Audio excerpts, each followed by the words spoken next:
What is up, everybody? That car guy Eddie here, and today another video. Look how retro vintage this is. You have the dash point of view of me. That's right, another car guy Eddie POV video in your face, fool. Anyways, welcome to today's video. If this is your first time, welcome. If you are a returning person, I'm so sorry. I'm just kidding. Actually, what I want to do is I want to tell you a little bit about what I'm driving, because is this a new car? And kind of give you a channel update on what all has been going on. So, if you like all things with a motor related content, you will like this channel, okay? Golf carts, to lawnmowers, to side-by-sides, to ATVs, to cars, to trucks, to diesels, to electrics, to hybrids, to Teslas.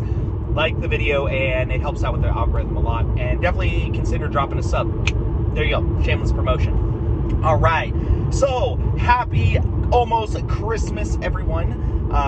Today is I have no idea. I don't even know what the date is today. Oh, today's the 12th. Yes, I know today is the 12th because tomorrow I am leaving for Hawaii. That's right. Getting away, going out on an island adventure, which is so stupid. It's not really an island adventure. Let me tell you guys, I live in California. I can see the beach in like an hour and a half drive. Hawaii to me is nothing that special, right? Other than the fact that you have beautiful people everywhere, and a lot of humidity. It's not, I don't know. If the snorkeling wasn't so good, I probably wouldn't go if the snorkeling wasn't so good. But, yeah, like I said, so there's that. Anyways, let's talk about today's video, and it is a 2023 Alfa Romeo Giulia TI. Yes, that is what I'm driving. I'm driving an Alfa. It is a 23, and I am in love with this car. Actually, I take that back. I'm not in love with this car. We'll get to that in just a little bit. But let me explain how I got this car. So, for those of you that know, I bought a pair of Jeep Wranglers, and I don't know if I've even done a formal welcome video for my Wrangler yet, like an initial review or anything yet, because I've been waiting to put some miles on it, I hate when people do reviews on things and they have like 100 miles on it. I was like, you have no idea about the car. Like, I drive 60 miles one way to work, and there's no way that you can get a vibe for what the car is in 60 miles to give a proper review. So, I've had this now, and I put about 700 miles on it, so I thought I would give you my little first impressions of it, and yeah, but the story starts at how did I get this? Well, I bought a 2021 Jeep Wrangler 4xe, which is great. I mean, I really enjoy my Jeep. It was funny, just the other day I was talking to a friend of mine, and he goes, dude, it's been 6 months, you need to get another vehicle. And I said, you know what? I don't even know what I would get. Like, from a utilitarian standpoint, the Jeep just does everything. It gets decent enough gas mileage, it's plenty fast. If I want to go off-road, I can go off-road. It's a hardtop when I want it to be. It's a convertible when I don't want it to be. It's an SUV. It holds the entire family. It really, honestly, a Jeep Wrangler checks a lot of boxes, okay? A lot of boxes on a wants and needs list as far as like for a car, because it's just so versatile. It can do so much, and the fact that it's a hybrid just helps with that even more. The problem is that when you talk about hybrid, you talk about complexity, and when you talk about complexity and Dodge products especially, or need I not say Dodge products now, maybe I should say Stellantis, complexity is scary. And I bought this thing, it had 15,000 miles on it, and it was a one-owner Jeep, and I bought it because I really liked the way that it looked. It's a great red color. It's called Snazberry, and I really liked it, and everything was really good. But I started to get the death wobble. Now, if you are in the Jeep community and you don't know what the death wobble is, basically it's where your vehicle shakes. And if you go back to one of my videos, actually I have a really good video of the death wobble. Basically, the whole front of the Jeep did this at about 65, 70 miles an hour, which isn't cool because I drive so far every day. I took it to Sacramento Chrysler, Jeep, Dodge, and they were actually pretty cool about it. Man, on a side note, now is the time to get into the automotive industry if you're looking to get a career, something, a tech, a service advisor, something like that. And the reason why I think it is because there's so many cars out there that need to be fixed on a daily basis. And so many people go to the dealer. So many people go to the dealer. And I know that there's mom and pop stores out there and things like this, but the dealer has warranty work, and people with money who actually fix their car take their cars to the dealer. It was insane. I saw it. I was sitting there waiting, and I just saw people coming in just dropping tons of money to get their cars fixed, but that's neither here nor there. So I dropped it off, and originally my review of Sacramento Chrysler Jeep Dodge was actually a poor one. I dropped it off. They gave me a lift back to work, and they had my Jeep an entire day, and they didn't even look at it, and they didn't even call me. They didn't do anything. They just like forgot I was there, and I ended up having to get a hold of like the GM of the dealership to get someone to call me back to give me to just drive my Jeep back. But they really stepped up and they took care of me. The next day, I came in and they say, hey, look, this part is on back order for probably about a month and a half. So we're going to give you a loaner. Don't worry about the miles. Just drive it. And I was thinking they were going to give me like something lame, like, you know, because they have to give you something from the family of the vehicles that you're purchasing, right? So I was expecting like a Jeep Renegade or, you know, something cheap like that. That's what I was expecting. And they pulled out this key and it said Alfa Romeo, and I was like, what? Oh yeah, Stellantis owns Alfa. Now, on to the Alfa. So the Alfa has 2,662 miles on it. Of that, like I said, I put about 700 miles of it on. And I lust for this car, okay? Here's what that means. My Jeep, oh my God, the sun, oh my goodness. My Jeep is the vehicle that I need, right? And it does everything that I want. I think it looks good. I like the Jeep community. Like I said, all those boxes that it checks. The Jeep is amazing. Like, the car community that surrounds the Jeep, I think I like more than the Jeep itself, right? Just because of the people. The people are great. But I lust for the Alfa, okay? What I mean is the Alfa is this beautiful, sexy Italian, man, this thing is sexy. And it does some things incredibly well, like tour.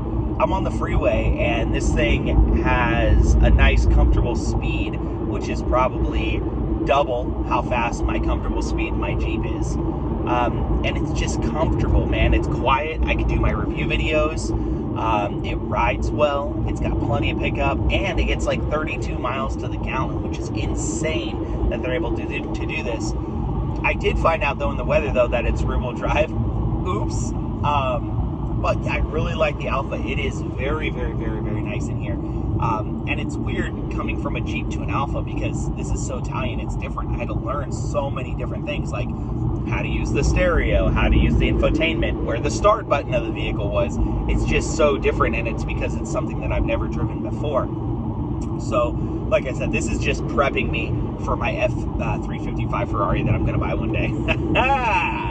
Yes, I will own a Ferrari one day. It might be old, and it might be a piece of crap, but it will be mine, and it will be red, and it will be beautiful.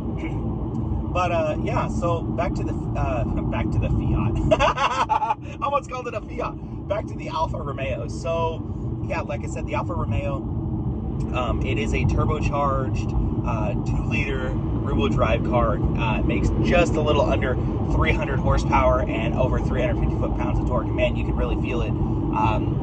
This thing is actually a blast to drive. Now, I will tell you that in terms of a rental car, this is probably not going to be a good rental car. And I'm assuming whoever has driven it for these past 2,000 miles has been very careful with it, because there's not a scrape or a ding anywhere on the car, except for it's missing the tow hook on the front. There's a piece that goes through the bumper for the tow, which leads me to assume that this thing's been towed before. And second is that it does have a ding on the back left wheel where somebody has definitely hit a curb. But here's the deal. You're renting out a car that has low profile tires, that's low, that is not like what people are used to driving. They're gonna, I mean, it would be better, I think, for people to be put in like a V6 Charger than this, honestly. But I know what's going on with Stellantis. Stellantis isn't selling a whole lot of Alfas right now. The Alfa Romeo name, the Giulia, the Stelvio, they're just not catching on in the American market like they should. And mainly, I would attest that to people's fear of the brand, you know. I will tell you that when Fiat bought Chrysler, or when Fiat merged with Chrysler, whenever that was, I think they bought Chrysler. When Fiat bought Chrysler and it became FCA, you know, a lot of people were worried about, oh, Italian electrics and Italian this and Italian that, and getting into cars. And, you know, I think that Dodge and Jeep, you know, the American brand of things, did a really good job at keeping themselves separate than Fiat. I really do. I mean, now, the problem is, by keeping themselves separate, what they ended up doing was they ended up stagnating themselves in 2008, right? Like, party like it's 08, like nothing. I mean, they got some, like, slight refreshes for their cars, but honestly, like, if you go back, I had a 2009 Dodge Charger, and if you go back and you put me in that 2009 Dodge Charger, or you put me in a 2022 Dodge Charger, they are going to be incredibly similar. In fact, the drivetrain, the chassis, is still a leftover from a Mercedes-Benz chassis. Back when it was Daimler-Benz, back in the early 2000s, and they were developing the Chrysler 300, developing the Charger. So it has Mercedes roots under it, which is, you know, really why the Dodge Charger and the Challenger feels, you know, so stout and reliable, is because it's got that big, heavy, oh my God, I'm blinding it, that big, heavy German underpinning of the vehicle itself. But that's nothing to say about the Italian sports car, because this does not feel heavy or stout at all. If anything, it feels incredibly twitchy. And I'm assuming it's because the wheelbase is so short. You know, there's a lot of power, and the wheelbase is incredibly short. And it, you know, it's not a big car, but man, it looks good. It doesn't look like anything else on the road, I'll tell you that. The side profile, if you just look at it real quick, almost looks like a Toyota Camry. So don't laugh too much. But yeah, it almost looks like a Toyota Camry. But I think that's kind of the shape that maybe Toyota was going for. And the Camry's not a bad looking car. Okay, I had one. The Camry's not a bad looking car. But the front and the back of this thing do definitely look really, really good. A couple more things about it. The audio in this thing is garbage. If you're looking at an Alfa and you're going to be spending $40,000, $50,000 on a car, you better have a good stereo in it. The infotainment system is slow, it's clunky, it's touch screen, and it also has this center dial German rotary thing going on, which is super slow. Like, it takes like a second. Like, seriously, like if I move this thing right now and I move it around, it takes a second for things to move. And you know, 2022, this is a very expensive car. You should have some better electronics in it. In addition to more electronics, the backup camera is garbage. It is so bad. Now, I don't know if the backup camera is really that bad, or if the backup camera in my Jeep is that good, and that's what I'm used to. But yeah, the electronics in this thing feel probably like they're from 2012, 2013. You know, just really kind of older and clunky. I don't like it at all. I also, there's no knobs or anything on the screen. Like I said, it is touch screen. It does have knobs that are straight down, and like I said, this is a very German thing that they're doing so that you're not reaching forward to like look to not like have the dash clean or whatever. But all that does is that puts all kinds of controls right down here, which is where your drinks go. If you stack food in your car, like to go, typically goes in the center console here. I do not like having buttons here, straight down. Like I said, I'm just not a fan of it. And that's one of those things where I haven't driven a German car in a while. But like I said, German cars have been doing that. Maybe it's just a European thing, but for what it's worth, it doesn't matter too much. I also think too that if you have a passenger and the passenger wants to change or turn up and down the radio, they have to reach down, which is awkward. Like I said, I don't like the controls down here at all. Just put them up here, get a better interface, because That is huge, especially when you buy a luxury car. You expect luxury things to be in the car. Like even my Hyundai, you know, was a luxury car, quote, quote. I mean, I shopped it as a luxury car. It was a limited. Even that thing's, whatchamacallit, was better. The infotainment. And that was a Hyundai infotainment system, but for what it's worth, there you go. Trunk space, really kind of non-existent. It's a very shallow trunk. It does have a drivetrain back there, and you do have a hump through it because it does have a traditional transmission, and it is rear-wheel drive. But can you work on this car for a family? Well, me and 2 of my girls fit really well in here. Me and 3 of my girls fit okay in here. What I mean by that is that if I didn't have to put 5 people in here, the car would probably be just fine for me. However, would I want to drive this thing every day? And this comes back to that love and lust thing, right? I lust for the Alfa, but I love my Jeep, if that makes sense, okay? I lust for the Alfa, but I love my Jeep. I mean, the Alfa's fun. It's fun to get in and bang on and drive around and have a great time and look good doing it. And, you know, it's great to and from work because it's nice and fast and it's comfortable and it's quiet. I like all of that. But the problem with the Alfa is that everything that I need it for on the daily, right? Dropping the kids off for school, it's so low it scrapes everything. Like the front end of this thing just digs everywhere. I just don't think that I could live with it on a daily basis. However, maybe sometime in the future, if I have the ability to have 3 cars, that would be really cool. I might get something like this. Anyways, I know it's been a long video, and I hope you guys stayed with me to the end to discover my love or lust for the Alfa. Thanks for everything. You guys are amazing, and we'll chat soon. Ride hard.